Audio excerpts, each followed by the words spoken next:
1.8 billion people in the world suffering from more than 2 chronic diseases. And I was like, we have to do something about that. You don't own your medical records. The clinics has it, the hospital has it. This project in health tech, which is the application named Vitals, which is the health passport. In one click, you can share it with a doctor and you are in control of the duration of the share. Like Snapchat. Exactly. Yeah. Wow, amazing. Gladiators, welcome back to this edition of In the Arena with Dariush. Today I have a dear friend of mine who I respect very much as a human, not just an amazing businessman, as a human being who's full of nothing but love and gratitude and spirituality. We actually met there, didn't we? Mehdi, I'm going to pronounce your name right, Bouchenak. Exactly. Yes. We met in a spiritual retreat, didn't we? Indeed, yes. It was fully unexpected. Absolutely, not planned at all. And my wife and I decided that every time we get an opportunity to go, we're going to say yes. And I found a dear friend in you. And I don't know what it was. We just connected straight away. I mean, on that day, we've been also wearing the same clothes, you remember? Same Yes, colors. Yes. It was highly connected. I mean, and also we got the same haircuts. So Exactly. The You best just, one. you just cheated. You had it done this morning. You must have had it done this morning. Doing it every day. I have to. You do it yourself. Of course. Yeah, me I have too. to shave it. Well, I was in the lift today, and I saw a silver spot I had, and I said to my PA, I said, "Go downstairs, buy a razor." And she bought me one of these body sensitive ones. Yeah. You don't cut. No. I'll go for the real razor man one. So anyway, welcome to our podcast studio.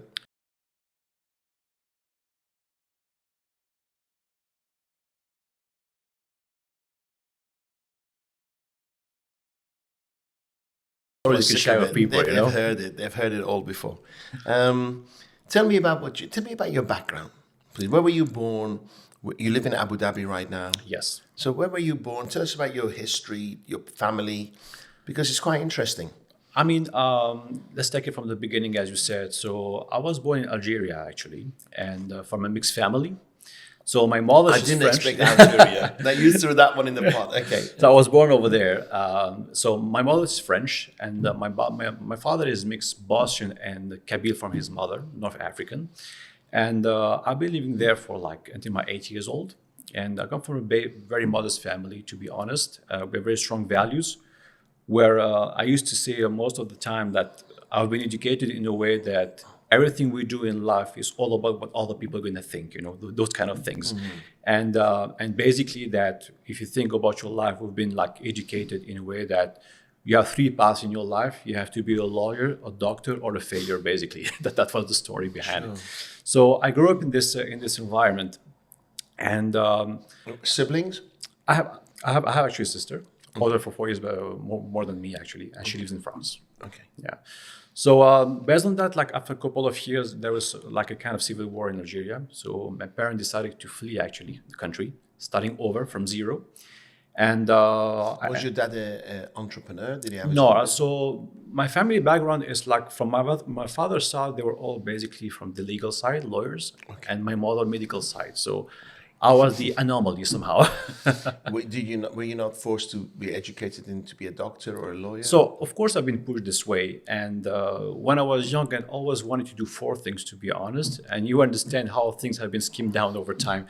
So I want to be a pilot. That's number 1. And back in the day, I couldn't because I've been nearsighted, and you will be disqualified immediately for that. Sure.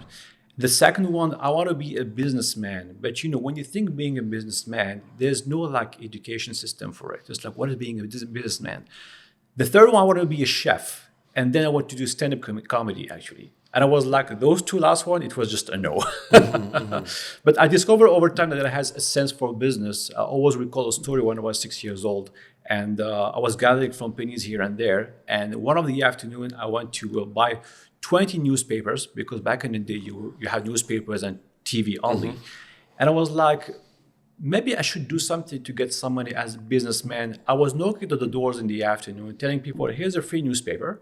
And if you want, I can come back every day. I give it to you, you pay me the newspaper, and you give me a tip as much as you want.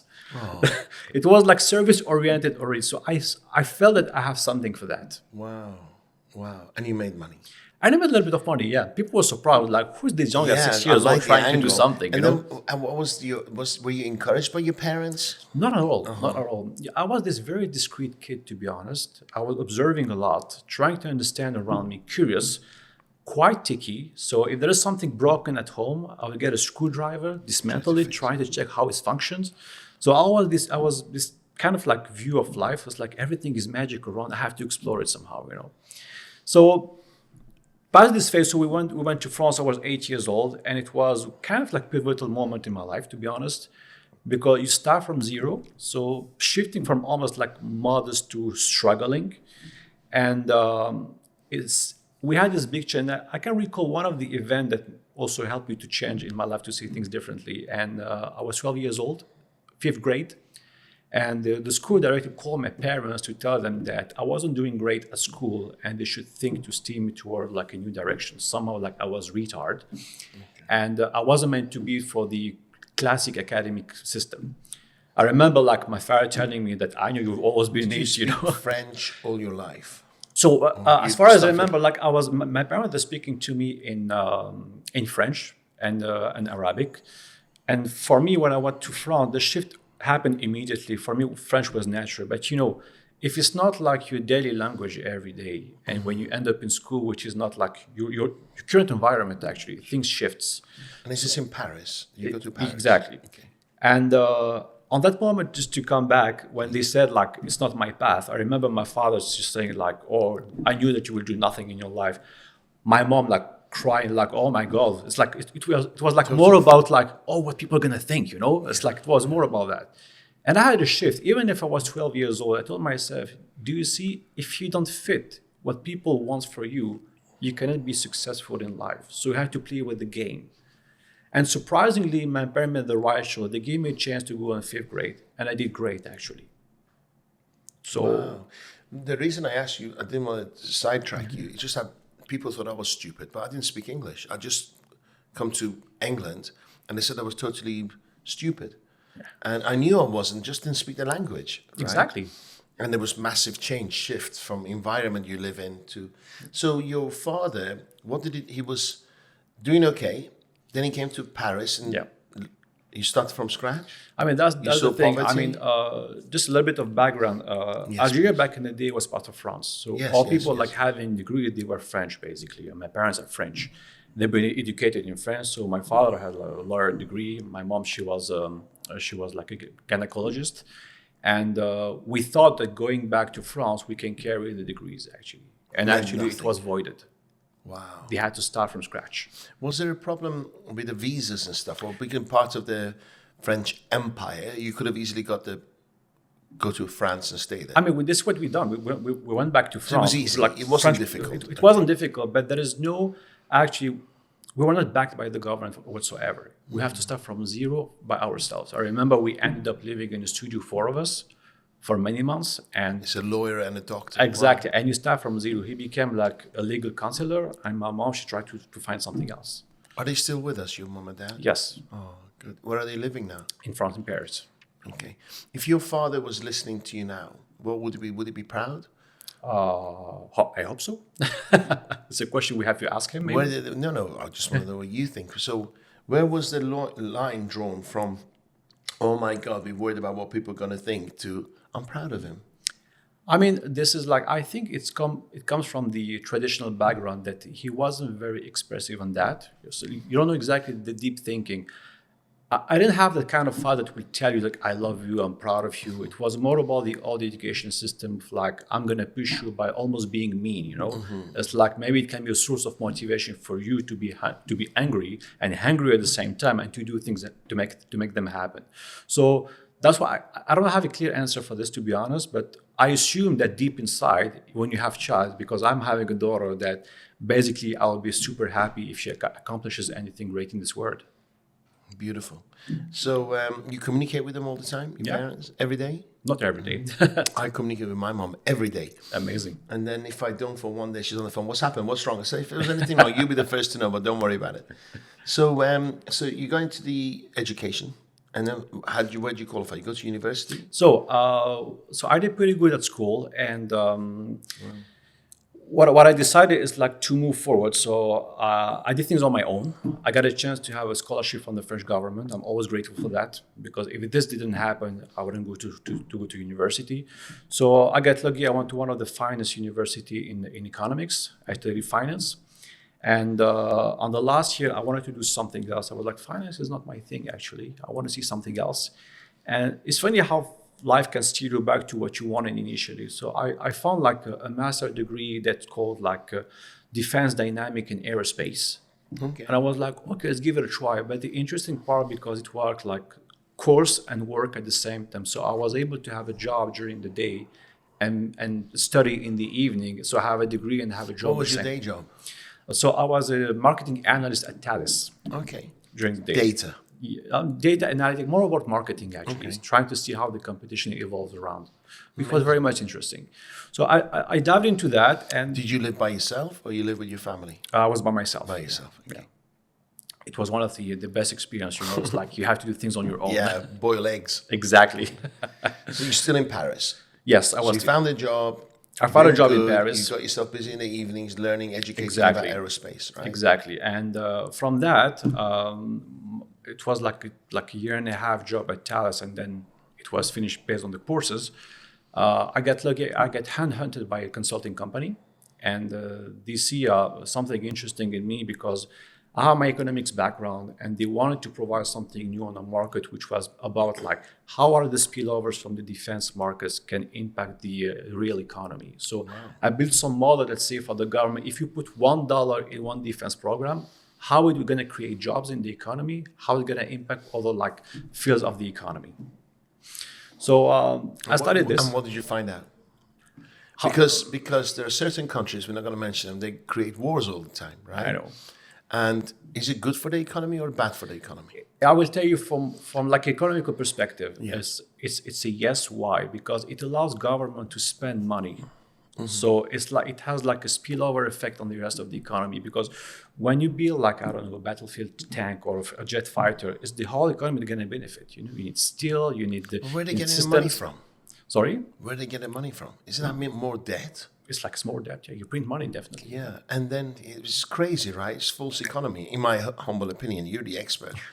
And then a lot of the times, these countries have gone in, destroyed another country, and they've got to fund rebuilding it. Yeah, exactly. But it's still profitable. It's still good for the country to create wars. Today, I will give As you long an as obviously manufacturing, right? exactly. I'm not buying.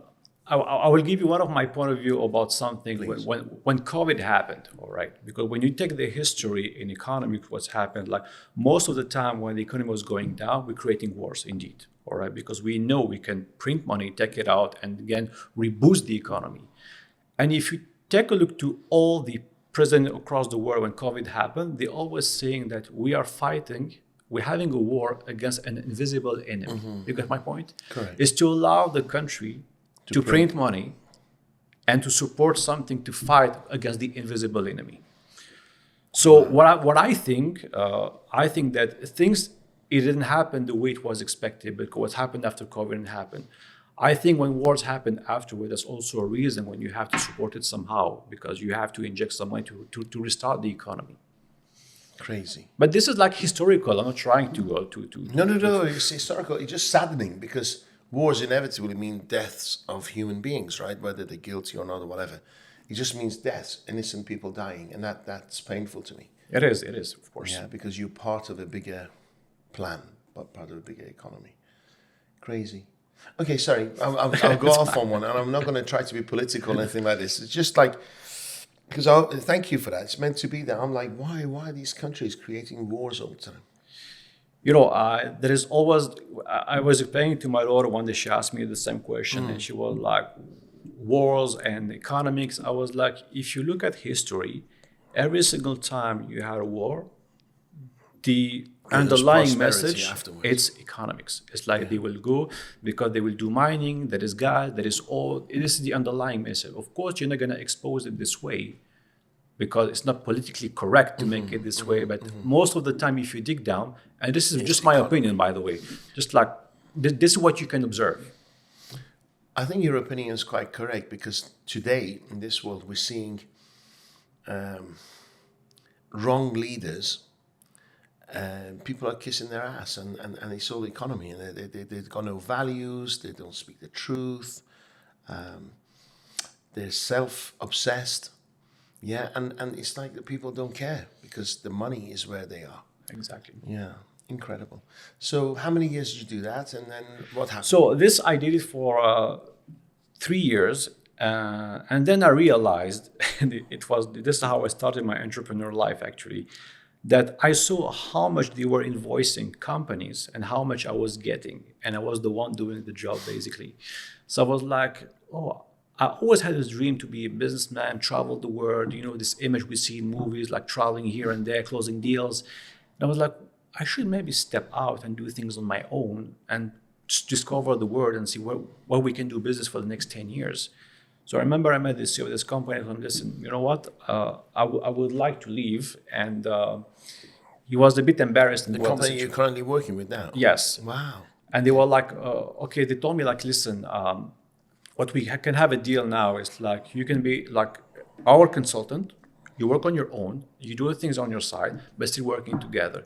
So this allowed me to build my business. It was doing business development for French companies to go and develop in the Middle East. Oh, wow. Back in the day, I ran my own studies around. I was like, where we should be tomorrow to do business? And Yes. I looked to the UAE, Qatar, Saudi Arabia, and Oman. I was like, oh, that's the place to be for the next 10, 15 years.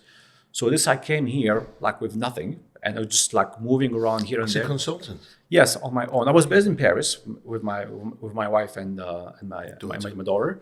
So I was going back and forth and building the network, trying to understand the market, see what's going on. And I started to have customers. And this is funny how you lean back into French your companies want to come here. Yes. And I ended up working mainly with companies that is linked to aerospace industry, which was my first wish when I was a kid, becoming a pilot. It's funny how things unfold in life they come sometimes. back on itself. How did you find customers? Because Just you land here, So I wasn't here actually. I was here to see how we can do and then things. you come here to meet people. How did you meet people? Because there was I- some selling involved, right? You must have been selling. Exactly. So I ended up going first of all to in Dubai you always have someone. You just always have someone in Dubai. So you call people. Then I went to the French embassy. I went to the Chamber of Commerce to see here and there.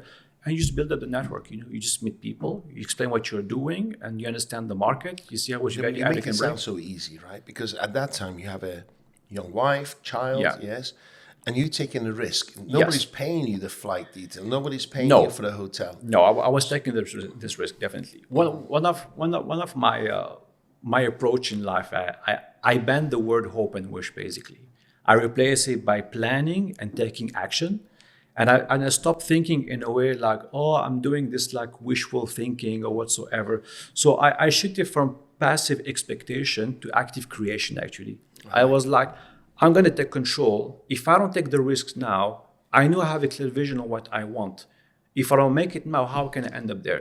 I can keep on sitting and dreaming about something, but sometimes you have to step up. You have no choice.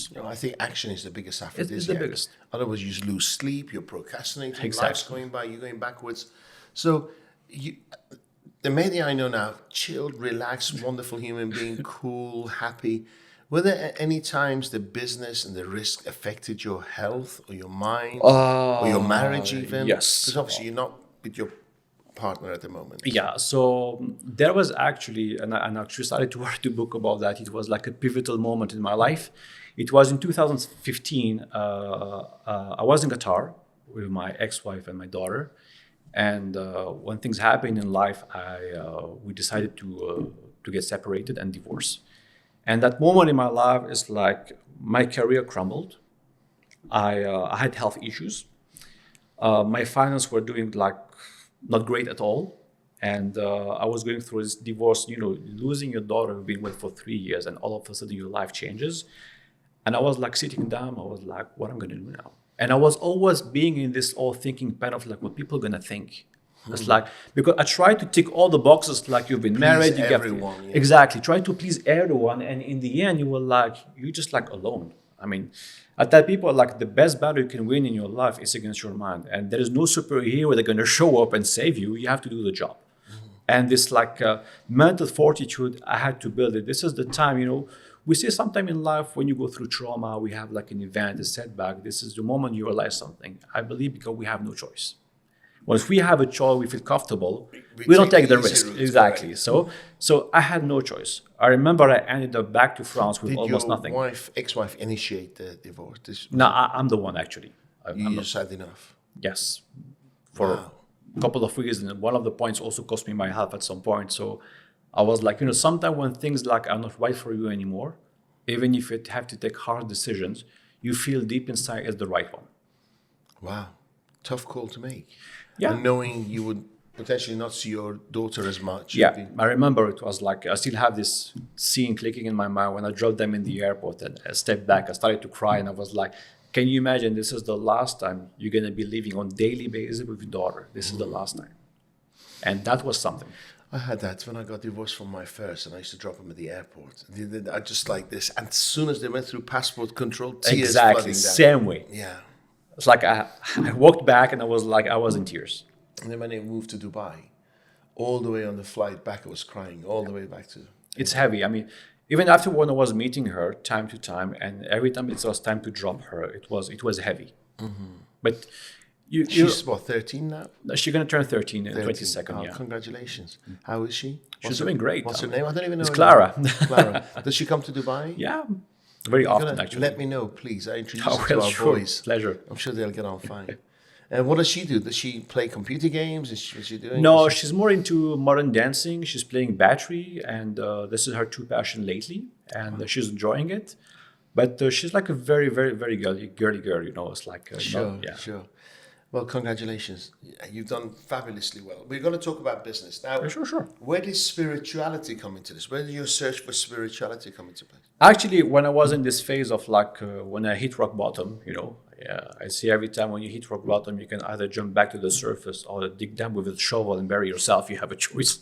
So I chose the second option, and this is what I started to sit down because I had time, and I was like, what this is all about actually, and I started meditation, which for me was like first, like for me, meditation meaning you have to sit like a monk, and do nothing. And I started to study this neuroscience, quantum physics, psychology, all things came in at the same time to open up my views on new horizons. And I started to understand that we're actually the problem in our life, actually. When you think about it, we tend to play the victim and blame others. But the day when you look at yourself and say, I'm the problem, Environment changes, yeah. and you stand your environment, it's like, I can do something out of that. I'm the only one You're responsible. taking ownership, right? Exactly. You're not a victim Exactly. to your circumstances. We have choices. I mean, the biggest power we have in life, I believe, is the power of choice. You choose to be a victim or to be a superhero. You choose in the end. So I choose the hard way, but I would never regret it because after a couple of years, it took me like 7 years journey to understand all that. I've always said the day you transform information or knowledge into understanding and you shift it into meaning, which is personal, this is when you meet wisdom actually, because you manage to connect the dots. I see life like a big puzzle. You play puzzle with your kids, I'm sure.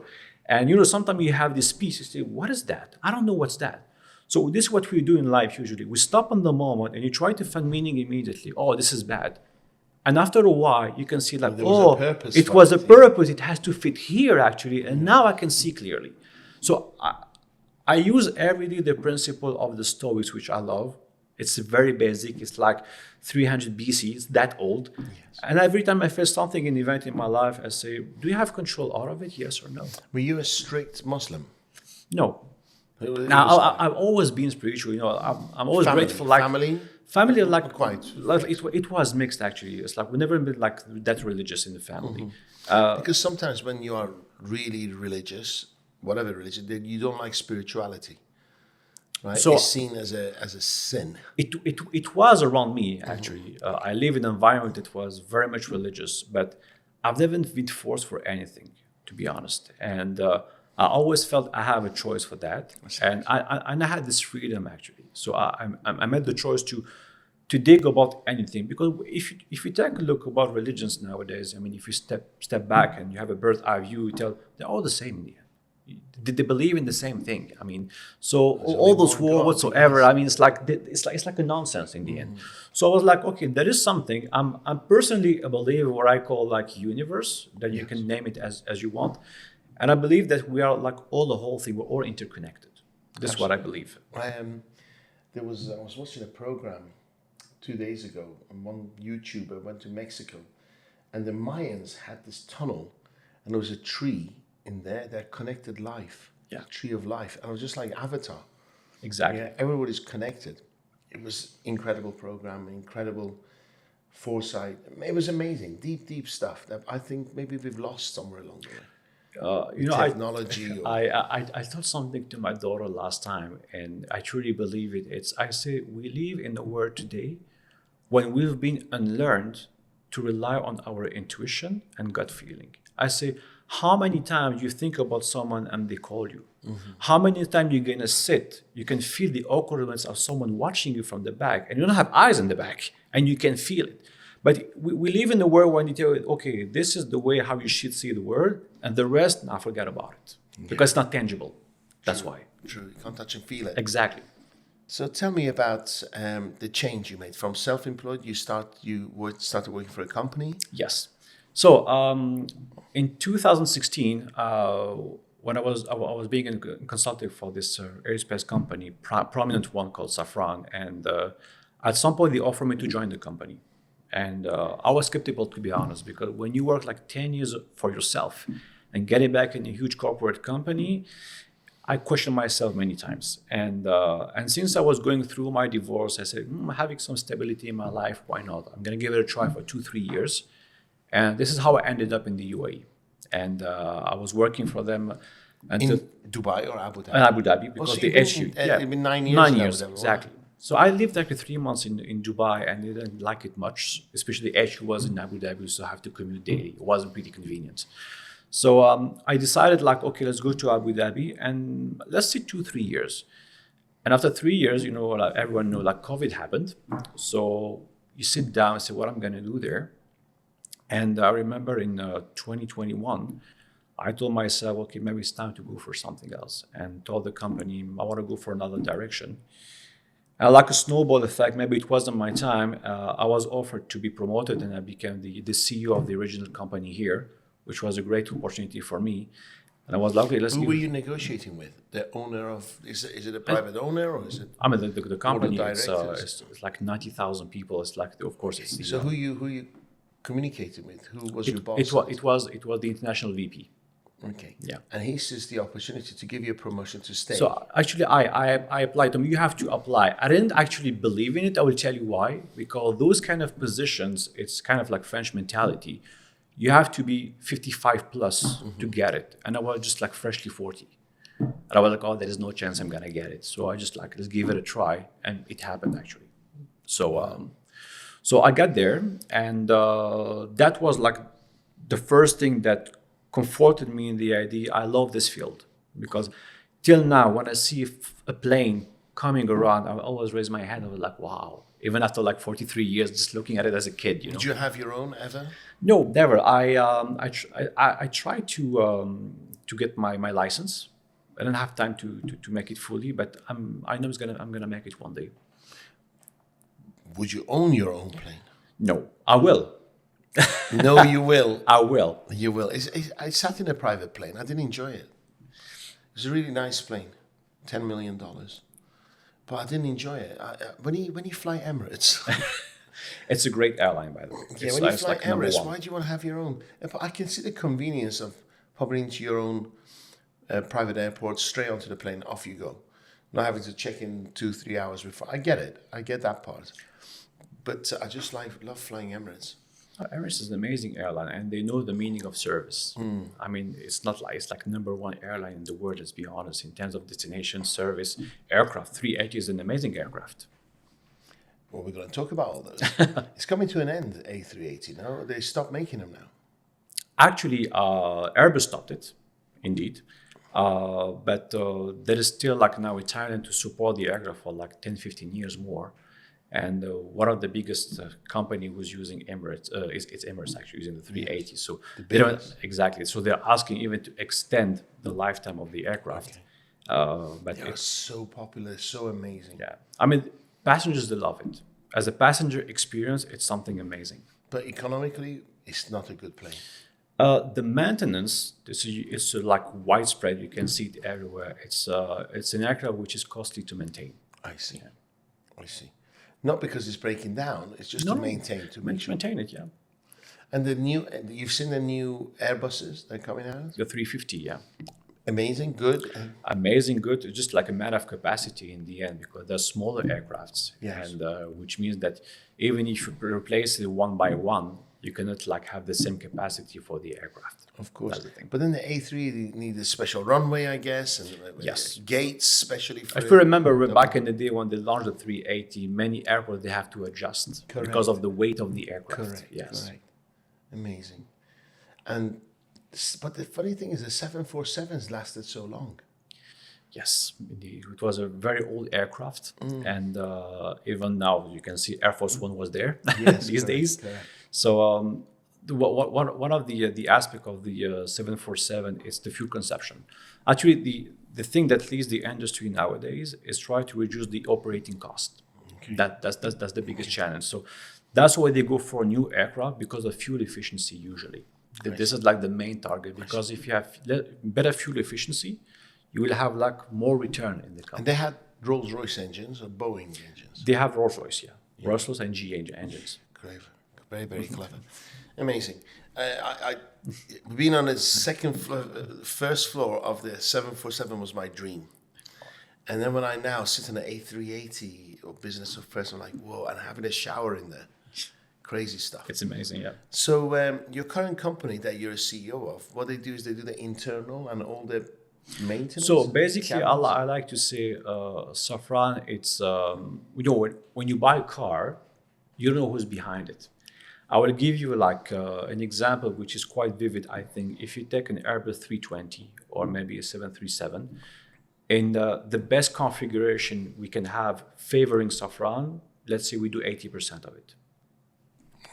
Engine, nacelles, brakes, landing gears, slider system, oxygen mask, seats, entertainment system, just name it.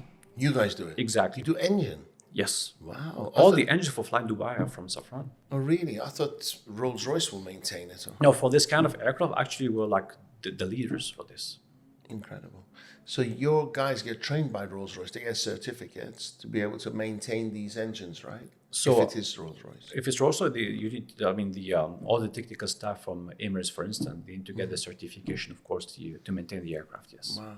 So I'm really ignorant with this stuff. Donata doesn't do the maintenance, does it? No. Okay. Donata is catering.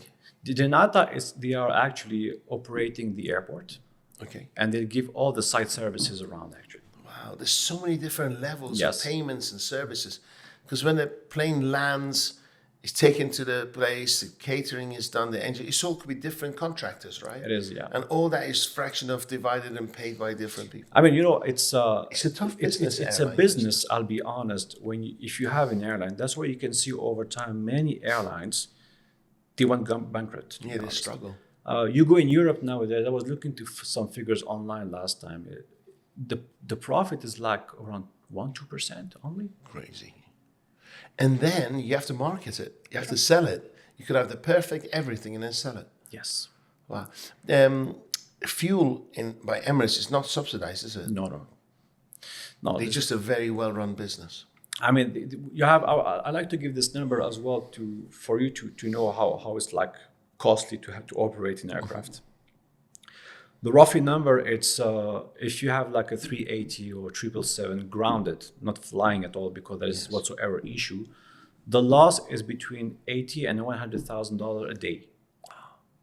It's around 50K if it's like a 320. COVID was Exactly. all the planes were on That's their why own. they started to fire people around because you have to find a way. And also that even if the aircraft is not flying, you still have to run some maintenance tasks. Mm-hmm. So that's why the business model of Emirates and many other ones, they wish they can do the same, is like keep on flying. The more you fly, the more it's going to be beneficial for the company. Wow. It's incredible how much the planes do fly, isn't it? They barely are on the ground. The idea is to sit, replace, go, And it's growing. I'll give you a figure which and they is time interesting. it as soon as It is. I mean, it is. Today, we're almost, I think, 3 billion passengers a year worldwide. And by 2040, we're expecting 10 billion passengers. Wow. And this is like, it means like the shift, we need like, I think, more than 15,000 new aircraft for the next 10 years to fulfill the demand. What's going on with Airbus? Are they profitable now? I mean, There's so many different countries, and Boeing isn't. Boeing had Boeing's been some struggling. issues, and there's many documentaries even about that. But about Airbus, like they have the older situation. It's like now if you buy an Airbus, you will have to wait like many years to get it. It's like it's beyond 2030 Crazy. because of the situation that happened with Boeing. But for me, it's not like a showstopper to be honest. Look at like Trump was around in the region. He went to Qatar and they bought like hundreds of Boeing aircrafts. I know. Crazy. Biggest order Yes, for planes ever in the world. for Boeing. Yeah. Wow. If there was no Boeing or Airbus, which other airlines are there? The Russian ones? No, actually, you have two aircraft manufacturers. The major one are Boeing and Airbus. Yes. Then you have Embraer, you have Bombardier, it's like smaller aircraft. And you have a newcomer now, it's Chinese, it's called Comac. It's like a replica somehow of the 320 for you to have an image. And they're also using our engines. Wow. And Also, your company makes engines as well. yeah. Wow. Okay. So this is like a newcomer in the world of aviation. Especially the aircraft are now mainly dedicated for the Chinese market. But I truly believe in the long run that things are going to change. And since the doubts and safety aspects will be fulfilled, of course they will go for it. The electric cars now. Exactly. Bid is everywhere. Exactly. It's crazy. I can already see how many Ubers are changing to bid. Yeah. BYD. Because previous it was Lexuses in Dubai. Exactly. Now I see BYDs everywhere. It makes sense. I mean, when you Fraction of a cost, great cars. when you cut the number now, they overtook on Tesla. Exactly. It's funny, like how 10 years ago we've been talking about Chinese car manufacturer. We were overlooking them. Yes. They were like, oh, this Chinese car. Korean. Yeah. Korean was the nearest. we Yeah, got to- well, like nah. And now you see the fast space they went through. They're overtaking the biggest names. It's really amazing. But what's crazy, the last couple of weeks, Tesla shares have been going through the roof. And the sales have gone down, but we won't go there. So tell me about your day, right? So you have several thousand people working for you. So today we have here in the country more than 200 people. Yes. 200 people, 200, beg your pardon, 200 people working for you. And they are based in Dubai and Abu Dhabi? Yes. Okay. And then your daily reports that you get, what are they? How many aircrafts you fix? Are you top on everything? No, the good thing, I mean, I don't go that deep. I see every time when you have a job like mine, unfortunately, you don't have only the good time. It's mainly when there is issues that you're gonna raise, they're gonna knock to your door. So it's more about like going, talking, doing like PR, doing lobbying, making sure that things are happening smoothly. It's like, you know, that it's like a manager job day to day. And you have also to run the daily task of the company as well. Has that taken your passionate away from being in the airline business? You know, You're not so hands-on. I still like it. You know, even after all those years, it's not a field where you can be bored, to be honest. It's always evolving, it's always changing, there is always a new challenge. I mean, you learn every day. It's so broad because I'm not like an engineer from my background, so I'm just learning every day. Who teaches you? Who teaches me? Yourself. Myself. I mean, there's CEO. It's hard to find somebody to teach. You know, CEO, I think that there should be some leadership qualities. And I think it's also willing to share with your team and guide them through your vision. I'm not the kind of person that will like, you do this X and Y and Z, and then it has to happen. You explain Use the your why initiative, behind. Exactly. And from what I've told you. And I try to ramp up the skill over time as well. It's not about like being bossy. I don't believe in this being bossy, to be honest. Sure. It's short term, I think. Yeah. And it takes too much energy. But this entrepreneur thing has been niggling away. Indeed, yeah, that's right. You know, when you work in this aerospace industry, it's amazing. I always say it, but Also, when you work in a big group, you're also missing this creativity, flexibility that you can have when you are an entrepreneur. So I also started a new startup actually like a year and a half ago. I'm the founder. I'm having an amazing team running it. And it was like actually a 10 years idea. Can you imagine? 10 years idea that became tangible and concrete just a year and a half ago. I think mainly because I know the idea, Yeah. but mainly because of technology. You think move fast enough to be able to deliver it? So there is many aspects. I think first it was personal. I didn't believe in myself. I was like, someone gonna do it. Limited belief. Exactly. It's like it's not possible. Why me? You know, it's like, oh, what's the why me? Someone gonna do it. So I started to have a habit like 3 years ago. Once a year, I go like 5 days travel only by myself, like my retreat. And I go on a hiking or something like that, and I think about all those projects.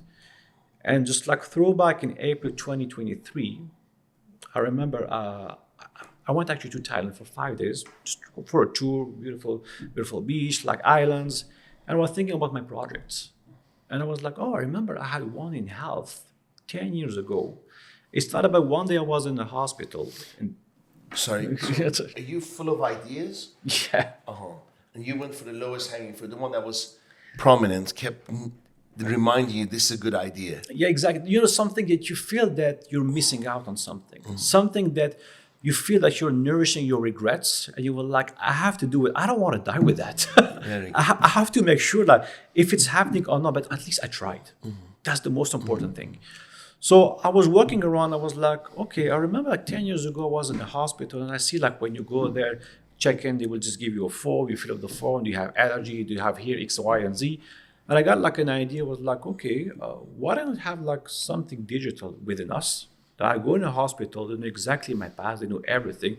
I don't have to share every single time the same information because it's quite boring, and I'm not a doctor. Yeah, exactly. You don't know what you're sharing and what does it mean.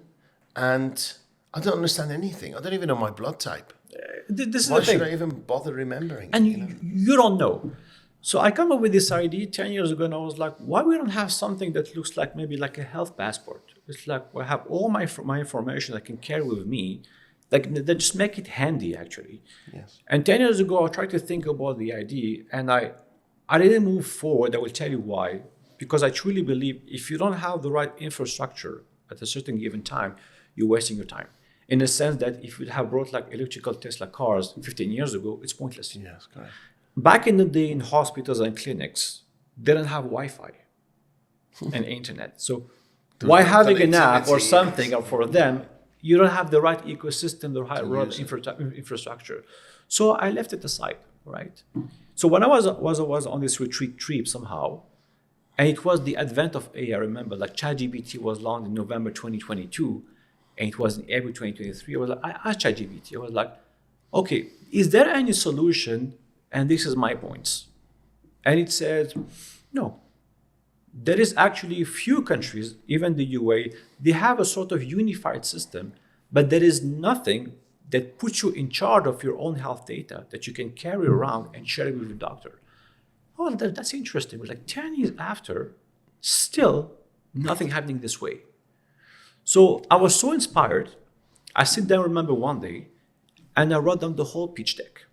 And I told myself, listen, when you go back on your free time, even though I don't have much, I was like, work on it, try to find partners or investor. I give myself until November to make it happen. I got people on board believing in the project because, you know, when you explain to people the resonate, It makes sense. It's Yeah. like, yeah, so how come we I've been don't in have that that? predicament, yes. Exactly. And I'm sure you can relate. You went through heart surgeries. Yes, you know what's the hassle of carrying documents, you know? Correct. So I built that, and this is like the second pivotal moment of my life, quite interesting. You know those days when you wake up and you feel like everything goes wrong? So I wake up, get my suit, coffee, spill my coffee. I was in a rush to go to Dubai. You run, get in the car, gas low, I have to stop at the gas station. Going to Dubai, stop gas station, fill up the gas, go grab a coffee because I don't have my coffee. I remember I entered the gas station and the guy is calling me. I was like, it was end of October and I was about to give up on the project, honestly. Mm-hmm. The guy called me, an old friend. We missed each other like a year and a half or 2 years. We didn't see each other. And I thought he flew back to Korea, He was like, no, I opened a deep tech company here to support people like you because all my ideas. It was like founders that doesn't have time to execute and do the job, but they have relevant ideas. They need a team. We can provide it. And he recalled all my projects. And he said, let's meet with my CEO. Let's go through your business. I said, okay. So it's funny because I finalized the pitch deck and I'm ready. We met a week after. We sat for an hour. And you raised we signed everything. How much did you raise? We have €500,000 euros. Have they invested since? Yes. So we invested and they brought also the team at the same time. Wow. So for me, it was convenient in a way like you have the idea, you have the guidance, you have the team. Yes. So I can have my both passion fulfilled. I can keep my interest in the aerospace industry, being focused. And I know I have a team that is working toward my goal, what I want exactly. Are they as... do they have as much urgency as you would because they're part of a bigger group, right? No, I mean, actually, no, because you have to be on their case pushing you. Sometimes you have to be on that case because I'm quite demanding. I know what I want. And, there is one kind of reflection from Steve Jobs that I love. He says that you have to start from the customer's experience and work the technology backwards. Yes. And what we do nowadays with AI, Yes. we do AI and then we try to find out how to sell it. It's like, I'm going to sell it. How to sell it? Yeah. No, for me, I pay so much importance to the customer experience that the app has been designed in a way that once you're going to use it, you know immediately how to use it. Yes. There is nothing that would be like simpler than this. So they know how picky I am. They even call me Mr. Consistency, to be honest, because I'm consistent in my effort, what I'm doing. But if I didn't have the team and this setup, and by the way, the company of my partner is DeepMind. They're based in Abu Dhabi, and if I didn't have this setup, this project in health tech, which is the application named Vitals, which is the health passport, will be maybe dead in my drawer today. Talking about it, but we're going to talk about a little bit more detail about what the app does. You raised $500,000. Has there ever been a time where you and any investors have been in loggerheads, where you may be asking for more money, or could you have asked for $2 million right at the beginning? We talk about limited beliefs, right? So okay, I will tell you why. This is maybe my business approach. I like to have something finalized, which we call MVP, something that is functioning to prove the concept. And then we can talk about big money. Because how many people today, they just have like a fleeting idea, they will come to you and they want like 5 million. I was like, no. Crazy numbers. Crazy, right? There's many, especially with AI nowadays, everyone has an idea. Perfect. Yeah, they're going to conquer the world with it. Exactly. So I was like, no, I want to make something, I want to stand out. I want to make it different. Since we both financed the project and we made it, from now, we're going to start thinking about raising money, big money, because we want to go for the next step. But in the beginning, we just had more than enough to do what we wanted to do. How much of the company did you give away? When you're going to raise money? Initial amount. Usually it's between 10 and 20%. Okay. Yeah. It's a startup, true. It's a startup, yeah. Amazing. So the team are not fully employed by you? No, I mean, we have this joint company. So we're on the app, which is called Vitals. And there's a CEO, there's a CFO, there's a CTO, there's a team. And I'm the founder. Fantastic. So I'm bringing the vision. Are they Korean? So there is a mix of many talents, to be honest. So we have people here. We have also engineers that work remotely in Algeria, actually. Wow. So it's like a whole set of they build a system that they try to get the best people around, technical, engineer, and experts. As board member, they have also the most prominent people in AI. Amazing. And did you get involved in the recruitment of the people as well, or was it you? No, I have also, since it's a setup that they bring the staff because which is great because they do it for you. Wow. They have their team that's pre-selected. How lucky are you? That's what I mean. I was lucky because it's a fast track, and I always not tell people if you have like an idea, exactly what you want to do, which is technical. Go and venture out of a deep tech company. It's such a fast track. Have they had any whales? Did they have once you've been there in the last 3 years? Have they had anything that has struck gold? Any businesses that they invested in and suddenly gone public? They have two things now. They're mainly doing things in health actually. They have a company called Proven Med Okay. For urine incontinence. Okay. They have another one which is Live, which I like the product. It's like self-testing device. We work with the phone. It's like you want to check any hormone or anything in your blood. It's like a small like tablet. You just like pee on it basically, and you flash it with your phone. It gets you exactly the results right away. Wow. And Clever. and this is something which is picking up now. Clever. And this company is a public traded company or No, it's a privately private owned? company. Yeah. Amazing. Private company. So tell me about your product. Tell me about what is it. I'm a consumer listening to this now, and I'm saying, well, what is this? What does he do? Why is he so excited about? Why is so many people here invested in this business? Tell me about it. I will start with a simple example to set the context and something that is going to resonate. Sure. I know that you like your Starbucks coffee, right? And if I ask you the question now, like, how much did you spend on Starbucks for the last 3 months? You'll be like, I don't know. But what you can do, like most of us nowadays, we go on our banking app. You can just spend like 2-3 minutes and you can find out. Starbucks, I can know how much I spent. Correct. But if I shift the question immediately to, can you show me your last blood results that you have done for the last 6 months or a year? No idea. You have no idea. Nothing. You know how I call it? Call your mom situation. It's like, the situation where you don't know. It's like, do you have this document, all those files? Or you have, this drawer and you put everything and you never find anything, It's exactly the situation. Sure. Every single time I ask people, they were like, yeah, you're right. Actually, I have no idea. So, and it should be priority, right? Exactly. It's like, meaning like we have more control over our money than our health, which is insane in the end. So I was like, okay, so when you have this moment of realization, you're like, what's going to happen? Actually, for me, I have one of my family members, she's going for multiple chronic disease. And I saw her one day stressing around that. I remember I was walking in the streets of Paris and nobody robbed me, by the way. Because and I was like, are you around? And I passed by her place and I saw like stress running around, medical documents everywhere. I was like, what's going on? Prescription. Exactly. I was like, yeah, I have an appointment with my doctor. If I miss one document, he won't be able to have a comprehensive diagnosis on me. I've been there. And I was like, imagine all that stress. Exactly. All those people that have chronic disease. By the way, I saw a number last time, 1.8 billion people in the world suffering from more than 2 chronic disease. And I was like, they're already suffering and they have to, at the same time, to have like a great and disciplined way how to manage the document and extra stress. Correct. All right? Correct. I was like, this is not acceptable. And I was like, we have to do something about that. And this is how the idea started. And so when I started to build the application, so we've been sitting down with the team, and actually I designed the app, how it looks like, because I was clear my intention. And as I told you, I'm sending an experience. I'm not sending a product. It's purely an experience. And I said, listen, I'm going to make it in a way that looks like a banking app, because I was like, nowadays, you take from 7 to 60 years old, each one of us knows how to use a banking app. Very true. Not very well, but that's true. Basically, you know how to transfer, when you see the numbers, you know basically what's going on. I said, why? I said, simply because most of the people are healthy, but when you need it, you should be able to use it with ease. Because you're under stress already. Correct. It should be so simple in a way that you can retrieve your information easily. When you're urgent, you have a need, it's there.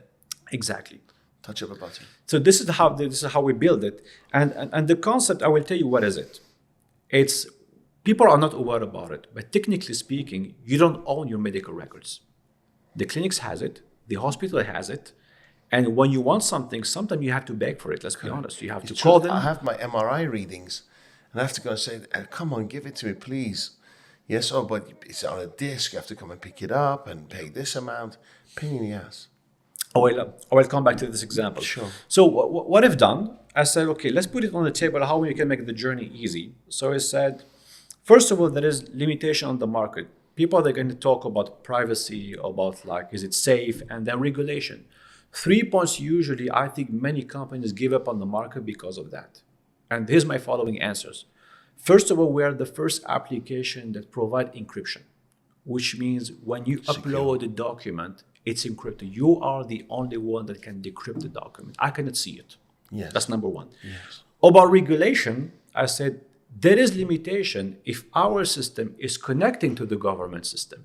What we're doing now, You're independent. it's like you choose. It's like you're having a smart Dropbox connected that looks like a banking app that will do the job for you, because we develop an AI behind it called Vitals Intelligence that will structure the documents for you. You take a picture, it will know it's a prescription, it will extract the information and get a structure it for you.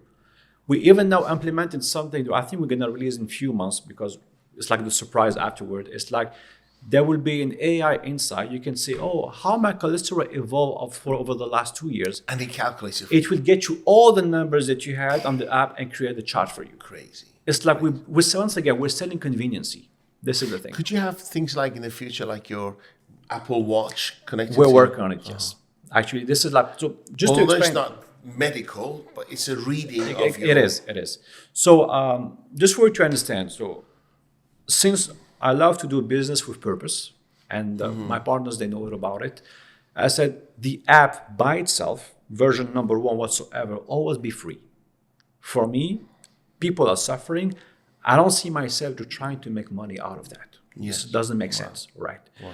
But I said there's premium features. It's not like a must, but if people, they want it, we're gonna make it. First of all, we're gonna add what we call family profiles. You can have all your dependent here. Wow. There is a situation I hear most of the time, it's like, oh, my mom, she's far, she went to the doctor, I knew nothing about it. And she would just tell me, I'm fine. Or there's certain things that are hereditary and you're worried about. Exactly. And you don't have that data to share. And you will have it if she connects to the family profile. Yes, correct, you will have it. That's number 1. The number 2, it's going to be part of the premium package. It's, for instance, like if you have a prescription or you have vaccine whatsoever, it will pop up automatically reminders. Have you taken your antibiotic this morning? It's proactive. Exactly. Good God. It will be for you. I need that. It's called, I call it health companion, basically. It's like two or three things when it comes to my health. It's not like every time I go away, I write down health priority. Then I come back, life takes over. And this evening, I'm like, oh my, I didn't go to the gym. I didn't take my morning tablets, right? Because I don't have anything to assist me in this busy life that we have right now. I mean, this is like, well, once again, like I always been an observer. Yeah. So I see like the app should be an answer to a real struggle. I'm not doing marketing here. Is it launched? It's launched actually. Okay. So we launched in November the Android version. In January the iOS version. So it's fully functioning now. And there is something like I didn't expect it, to be honest. And we're gonna make an announcement soon. Insurance wants to sign with us. That's incredible. And I will tell you why. They see the benefits. Exactly. I will tell you why. Because Prevention. we're talking with some doctors. They give us some use cases. And it's not about like checking your data. They cannot check your data anyways. It's not about like, it's about like how we can make your life better. She told us like how many times I have patients coming to give them a feedback. And I said, can you show me your blood result or last report? They will spend 10 minutes scoring their phone. They couldn't find it. So what we're going to do the exam again. Yeah, you pay double. I've done that all the time. Exactly. All the time. So for the insurance, just about it's to know. beneficial. You know, it's like if I know that by having this app, the result is there handy. Correct. End of the day, I'm saving money. Correct. It's a win-win for everyone. Correct. You got it? Correct. So, and then the next step we're building around that, I think we're going to make it by end of the year. It's clinics want to work with us, which I didn't expect either. All right. Yeah. I thought they were going to be against us, basically. You're going to be less because for them, they'll be like, oh, money. yeah, less. No. They see it in two ways. They see it like they can get new customers. That's number 1. And also we tell them that we're going to streamline the onboarding process. You don't have to sit with them, fill up the form, get the information. So simple. We're launching what I call tap system like Apple Pay. You go in the clinic. If they're part of Vitals, you just tap it. It will pop up immediately. You grant the access to see the full profile. Wow. You don't have to fill up anything. It's like we're building what I say every time, the SWIFT system of healthcare. It's like once you leave, they can send a document to you on Vitals. And then from the end user's, a patient's point of view, all they have to do is hover the phone over the exactly the whatever the list is or prescription or data. Exactly. Click a button and it takes it, compartmentalizes it, gets it in order, and saves it for you. Exactly. Very simple. And it's saved on a cloud, not on your phone, right? It's encrypted. So it's encrypted on the cloud. Wow. Amazing. It's encrypted. I mean, only you can do it. And what we've done as well is like in one click, you can share it with your doctor and you are in control of the duration of the share. Like Snapchat. Exactly. Yeah. It's like you will have for 6 hours, 8 hours, or 24 hours, and then expired. That's it. Amazing. And they can only send you comments. They can alter the data. Crazy. It's yours. You know, you should try a social media platform. Because you got everything else. You like Telegram. The guy's worth billions now. I mean, Encrypted messaging and then we really harness that, and we truly believe actually is the future. We know. I was looking to one of the prominent consulting company reports lately, and they were saying within the next 5 years there will be a shift on the market. Health data will be owned by the patient. Technically speaking, we're building the future now. which is how it should be. This is what Which we're how it doing. should be. Exactly. It's like fundamental right as a human being. My viewers and listeners are listening to you going, this incredible idea. Like I thought the moment that you told me about it. Where did they find you? How did they download the app? I mean, if you go on the App Store, on the Play Store, you just type Vitals, VITLLL and S, and you can download. It's free. You can enroll it within like How 10 long seconds. is this going to be free for? It's gonna be free forever. I told you, like from the Unless beginning. the add-ons unless you go are for the okay. add-ons, like to upgrade in a way you want Yes, a family notifications package, and notifications, yes, stuff like that. But for document management, sharing, and using AI to digitize, it's free. Amazing, man. God bless you. Where do you see yourself in 10 years and the business? Wow, that's a great question. I never thought about it. I have this itch always to do more businesses. I have many other ideas, and I think the way I function, if like things go the right way, which I truly believe, because I believe in Vitus for a long time, and it's gonna be successful. I'm really sure about it. I will do other businesses, and it's not only that. I will have an idea for a long time, which is I think many people have the same. I know the struggle I had when I was studying. I know what it's like when you doesn't have money and you have to look at your wallet every day when you're a student. Yeah.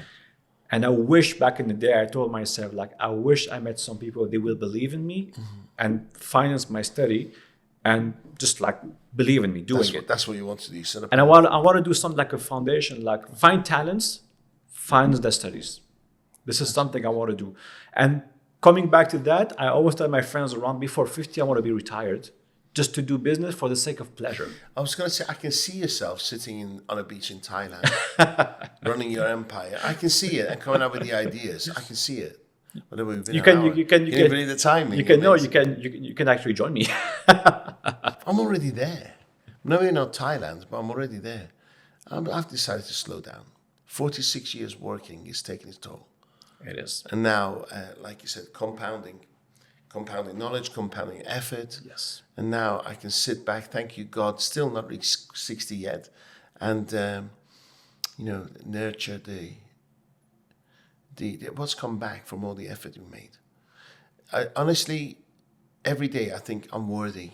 I'm worthy to rest. I'm worthy to be happy. I'm worthy to look after my health, put health first. Yes. Yes, because sometimes we forget when we are young that life is short. And my 92-year-old grandma said, before she passed, she goes, Dariush, life is so short. And she was 92 years on this planet. Yeah. Beautiful. Yeah, just let's make it happen. I'm so honored to know you. I'm so proud of you. Thank you, Dariush. Thank you for your time. I look forward to seeing you every time. And I think above anything else, it's your energy that attracts all the goodness and amazing and abundance in your life. And I really hope and pray that you achieve all your goals and you touch lives for everything. You're adding value to everyone you meet. So I honor you for that. Thank you. And keep on inspiring people from your side as well. You're doing great. Thank you. Do you know what it is? It's a thankless job helping people. But when you meet people like yourself and you resonate, it adds power. You know, I say life is wavelengths, right? Yes. And if you meet somebody who clashes with you, just flatline. Yeah. But if you have somebody who vibrates the same energy level, you get really power. You get a lot of power and powerful. I think we talked about it last time. There's something in physics actually called constructive interference. It's like when two wavelengths meet, the energy doubles. Yes. That's why sometimes you go in a room, you see the energy is off. Because if one is down and you're up, it will take you down. Yeah, conflict. Brother, I honor you, and it's an absolute pleasure to be working with you on this project and achieving all your goals, because you're going to help millions and billions of people in the world. Sounds like Donald Trump. Billions and billions. But congratulations. Let's meet again, let's say in a year, and look at the progress of your business, Dan. Thank you. I appreciate it. Thank you for your time. Thank you, man.